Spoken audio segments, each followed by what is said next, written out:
چلیں ایک لمحے کے لیے ایک ایسی دنیا کا تصور کرتے ہیں جہاں ہر سال ایک بہت بڑا مقابلہ ہوتا ہے۔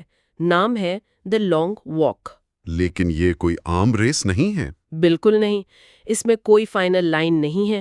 جیت کا صرف ایک ہی مطلب ہے، آخری زندہ بچ جانے والا شخص بننا۔ اور باقی سب راستے میں مار دیے جاتے ہیں۔ یہ کہانی امریکہ کے ایک ایسے متبادل مستقبل کی ہے جہاں ایک فوجی آمر میجر ملک چلاتا ہے اور یہ واک اس کا سب سے بڑا شو ہے۔ اور انعام، شہرت، دولت اور اپنی کوئی بھی ایک خواہش پوری کرنے کا موقع۔ یعنی غربت اور مایوسی سے فرار کا ایک چمکتا ہوا راستہ۔ تو آج ہم رے نامی ایک لڑکے کی نظر سے اس سفر کو دیکھیں گے اور یہ سمجھنے کی کوشش کریں گے کہ جب بقا کی قیمت دوسروں کی موت ہو تو انسانیت کی کیا قدر رہ جاتی ہے۔ کھیل کے اصول بظاہر بہت سادہ ہیں، جو انہیں اور بھی زیادہ خوفناک بنا دیتے ہیں۔ آپ کو کم از کم 3 میل فی گھنٹہ کی رفتار سے چلتے رہنا ہے بس۔ لیکن اگر آپ کی رفتار اس سے کم ہوتی ہے تو ایک ڈیجیٹل آواز آپ کا نام پکارتی ہے، پہلی وارننگ۔ اور آپ کے پاس صرف 10 سیکنڈ ہوتے ہیں اپنی رفتار ٹھیک کرنے کے لیے۔ ورنہ دوسری وارننگ اور پھر تیسری۔ اور 3 وارننگز کا مطلب آپ کا ٹکٹ کٹ گیا، آپ کو وہیں سڑک پر گولی مار دی جاتی ہے۔ اور ایک اصول اور بھی ہے کہ آپ فٹ پاتھ سے نیچے نہیں اتر سکتے، وہاں کوئی وارننگ نہیں ہے، سیدھی گولی۔ واک شروع ہونے سے پہلے میجر خود ایک تقریر کرتا ہے، کہتا ہے کہ یہ مقابلہ قوم میں محنت کی عظمت بحال کرنے کے لیے ہے۔ اس کا ماننا ہے کہ ملک کی سب سے بڑی بیماری سستی ہے۔ اور دیکھیں یہ جابرانہ حکومتوں کا کتنا کلاسک ہتھ کنڈا ہے، ظلم کو حب الوطنی کا نام دے دو۔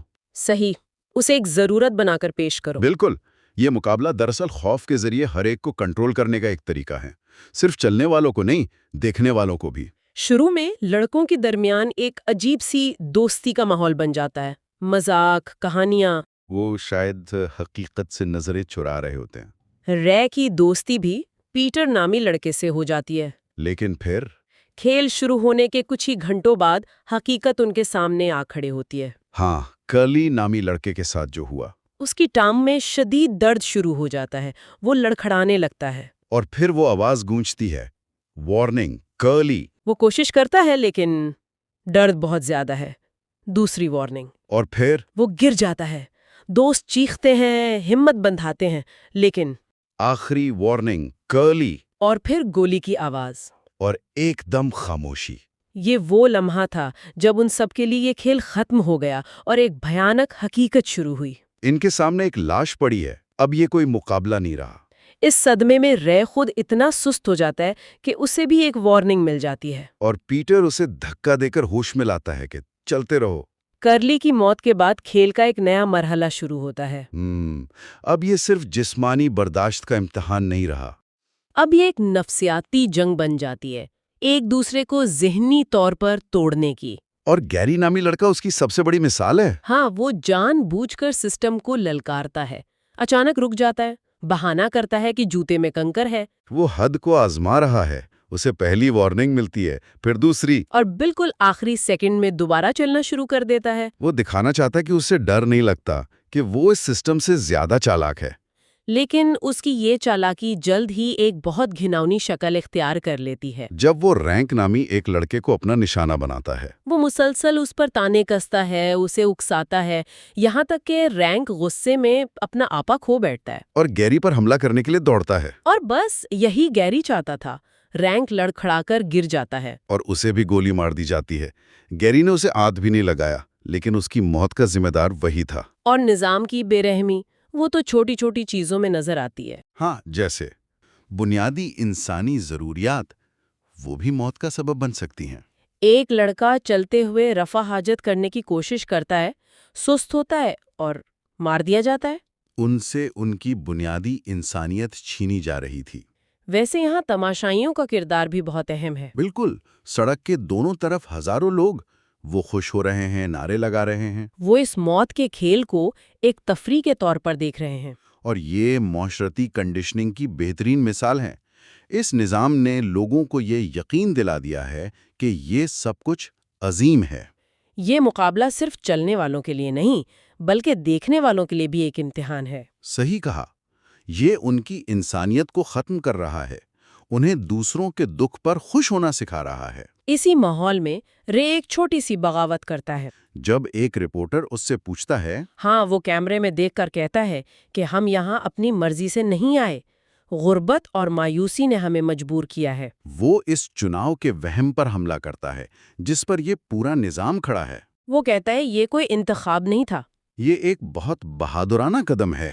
وہ نظام کے سب سے بڑے جھوٹ کو بے نقاب کر رہا ہے۔ لیکن میرا ایک سوال ہے، کیا واقعی ایسے حالات میں کوئی دوستی کر سکتا ہے؟ مطلب جب ہر دوسرا شخص آپ کا دشمن ہو، اس کی زندگی آپ کی ہار ہو؟ ہاں، کیا یہ انسانی فطرت کے خلاف نہیں؟ یہ ایک بہترین سوال ہے اور اس کا جواب ہی اس کہانی کا دل ہے۔ منطقی طور پر انہیں ایک دوسرے سے نفرت کرنی چاہیے۔ لیکن ہوتا اس کے بالکل الٹ ہے۔ بالکل، انتہائی غیر انسانی حالات میں انسانیت کے سب سے خوبصورت پہلو سامنے آنے لگتے ہیں۔ رے اور پیٹر کی دوستی وہ بہت گہری ہو جاتی ہے۔ وہ ایک دوسرے کو سہارا دیتے ہیں۔ جب ایک کو نیند آتی ہے تو دوسرا اسے جگاتا ہے۔ اور وہ اپنے راز بھی ایک دوسرے سے بانٹتے ہیں۔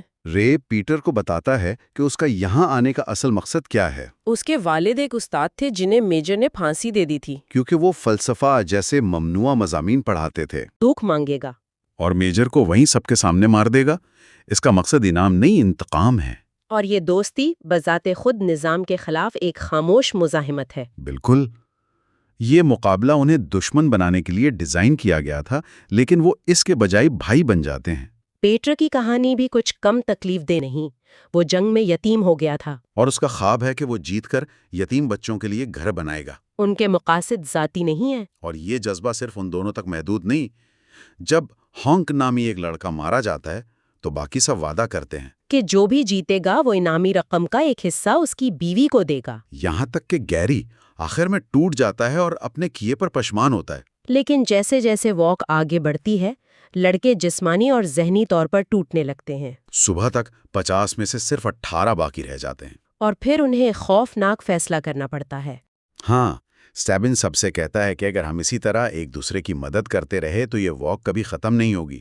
اسے ختم کرنے کے لیے ہمیں ایک دوسرے کو نظر انداز کرنا ہوگا، ایک دوسرے کو گرنے دینا ہوگا۔ یہ کتنا تکلیف دہ لمحہ ہوگا۔ جن کے ساتھ آپ نے دوستی کی، اب آپ کو ان کی موت کا انتظار کرنا ہے۔ اس فیصلے کے بعد اموات کا سلسلہ تیز ہو جاتا ہے۔ اور پھر سٹیبنز کا راز سامنے آتا ہے۔ وہ رے اور پیٹر کو بتاتا ہے کہ وہ دراصل میجر کا ناجائز بیٹا ہے۔ اچھا، اس نے یہ واک صرف اس لیے جوائن کی تھی تاکہ وہ اپنے باپ کی توجہ حاصل کر سکے۔ لیکن اب وہ جانتا ہے کہ اس کا جسم جواب دے رہا ہے۔ وہ کہتا ہے کہ اسے خوشی ہے کہ فاتح رے یا پیٹر میں سے کوئی ایک ہوگا، اور پھر وہ خود ہی رک جاتا ہے اور مارا جاتا ہے۔ ذرا اس المیے کا تصور کریں، ایک بیٹا اپنے باپ کی محبت جیتنے کے لیے ایک ایسے کھیل میں جان دے رہا ہے جو اسی کا باپ نے بنایا ہے۔ اور میجر اپنی گاڑی میں بیٹھا اپنے بیٹے کو مرتے ہوئے دیکھتا ہے۔ اور اس کے چہرے پر کوئی تاثر نہیں آتا۔ اب آخر میں صرف 2 لوگ بچتے ہیں، رے اور پیٹر۔ لیکن ان کے درمیان کوئی مقابلہ نہیں ہوتا، کوئی دشمنی نہیں۔ پیٹر روتے ہوئے کہتا ہے کہ وہ ہار ماننا چاہتا ہے تاکہ رے جیت جائے۔ لیکن رے انکار کر دیتا ہے۔ وہ کہتا ہے تم جیتو گے، تم یتیم خانہ بناؤ گے۔ وہ پیٹر کو آگے چلنے پر مجبور کرتا ہے، اور جیسے ہی پیٹر اس سے چند قدم آگے نکلتا ہے، رے جان بوجھ کر رک جاتا ہے۔ یہ قربانی کی انتہا تھی۔ اس نے اپنے دوست کے خواب کو اپنی زندگی اور اپنے انتقام پر ترجیح دیا۔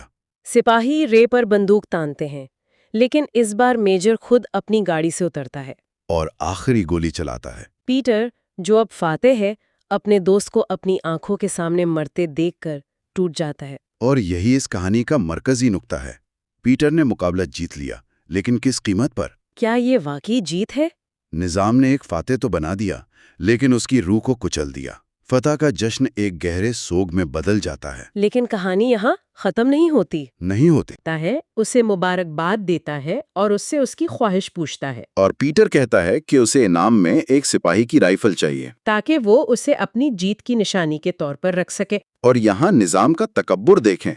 میجر کو پورا یقین ہے کہ اس نے پیٹر کو مکمل طور پر توڑ دیا ہے۔ وہ خوش ہو کر اس کی خواہش پوری کر دیتا ہے، لیکن جیسے ہی پیٹر کے ہاتھ میں بندوق آتی ہے، وہ ایک لمحہ بھی ضائع کیے بغیر اسے سیدھا میجر پر تان لیتا ہے۔ میجر حیران رہ جاتا ہے۔ پیٹر کی آنکھوں میں آنسو ہوتے ہیں اور وہ صرف اتنا کہتا ہے، یہ رے کے لیے ہے، اور گولی چلا دیتا ہے۔ اور یہ آخری عمل یہ پورے مقابلے کی بنیاد کو تباہ کر دیتا ہے۔ یہ نظام اس مفروضے پر بنایا گیا تھا کہ جو اتنی اذیت سے گزرے گا وہ انعام کو ہر قیمت پر قبول کرے گا۔ لیکن جب فاتح انعام کو مسترد کر کے کھیل بنانے والے کو ہی ختم کر دے تو کیا ہوتا ہے؟ تو آج کی آخری سوچ یہ ہے کہ پیٹر کا یہ عمل ہمیں کیا سکھاتا ہے؟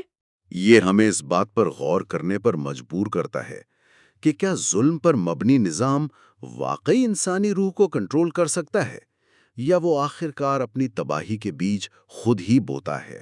پیٹر نے صرف میجر کو نہیں مارا، اس نے اس خیال کو مار دیا کہ انسان کو خریدا یا توڑا جا سکتا ہے۔